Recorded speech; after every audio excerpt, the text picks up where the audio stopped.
Welcome back. The race to redraw congressional boundaries has hit a roadblock in some states, with members of both parties pushing back.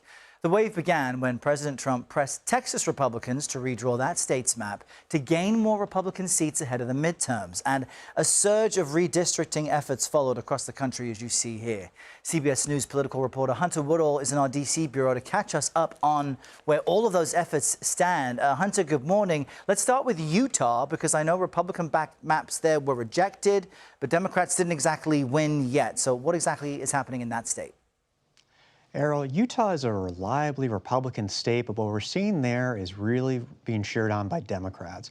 A state judge there threw out congressional maps, as you said, that were drawn by Utah Republicans, instead went in favor of a congressional map that may give Democrats a seat in this reliably red state. Right now, no Democrat holds a single congressional seat in Utah, but the map that a judge signed off on earlier this week would give them, if not a reliable chance, a very good chance to win a congressional seat. This is being cheered on by national Democrats at a time when obviously redistricting has been a tense topic, and this is being seen as a big win for Democrats. So we mentioned Texas. We know that California approved its proposition to redraw maps benefiting Democrats. You just mentioned Utah, but let's talk about where we're seeing some resistance to new maps in places like Kansas. What's happening there?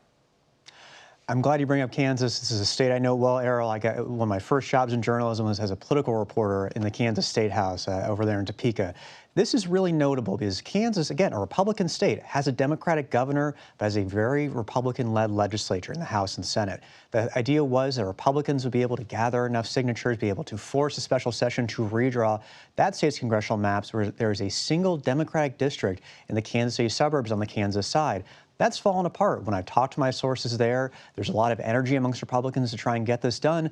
But there's something deeply ironic in this, too, is Kansas Republicans already redrew this congressional district, this Democratic district, to try and hurt the Democrat there. She still won the race. This is Democrat Sharice Davids in the Kansas City suburbs. He ended up winning that race again after they redrew it. Now it looks like there's not enough momentum there.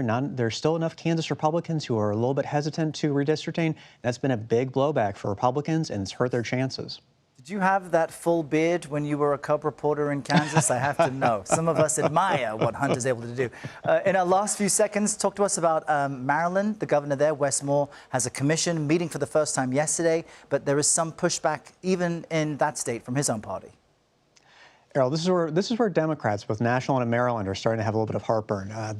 Maryland has one single Republican congressional seat that's held by Andy Harris, the chair of the House Freedom Caucus there in Washington. Conservative seat, there's this idea you redraw it, you target him, try and get him out. But the Senate President, Bill Ferguson, this is a Democrat in Maryland, he's been opposed to any redistricting in the state. He's concerned that the courts could actually cause some chaos there and potentially mean a redraw that could help Republicans. And it's just showing that Maryland Democrats aren't essentially following what national Democrats want to do. Yeah, fascinating to see this play out nationally. Hunter Woodall with the best beard in the business. Thank you very much, my friend. Great to see you this morning.